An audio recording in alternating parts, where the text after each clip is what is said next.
Адал партиясын ұмытып қалмадыңыздар ма? Парламент сайлауына қатысқан 3% дауыс жинаған партия бар ғой, кинода түсірді. Адал Аки.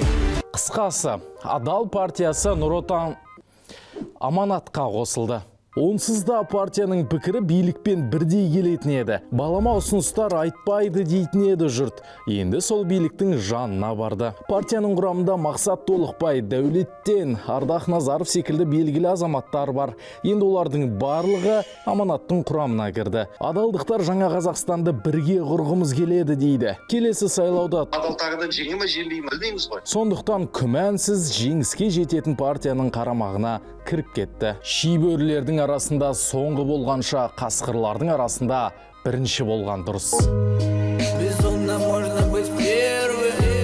Қазақстанда онсыз да партия аз, 6 ғана. Енді